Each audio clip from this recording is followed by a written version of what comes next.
qasemi si fetar, ndërkohë që neve të gjithë edhe fen e përdorin për të justifikuar pozicionin ton, duan të moralizojnë pozicionin ton në çdo lloj situate në të cilën jemi. Pra, sikur i kemi dhënë të drejtë vetes të përcaktojmë edhe vetë Zoti si duhet sillet me robët.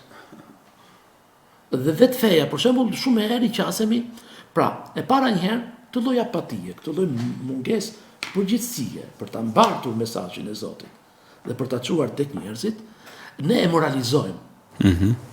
Dogmatizojmë një farë dhe formë. Këtu është kjo që gjithçka mund të jetë vetëm fetare nuk është, e dogmatizon pastaj. Më kupton? Mi po këtu fillon gabimi se filloni mat njerëzit me këtë.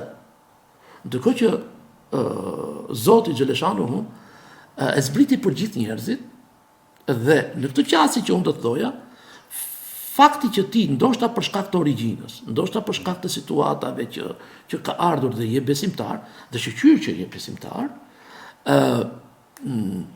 ti nuk e sheh këtë si përgjithësi, si detyrë që duhet të çosh një diçka në destinacion të caktuar, po ti e sheh këtë si privilegj dhe fillon e mat botën tani nga pozicioni që je ti.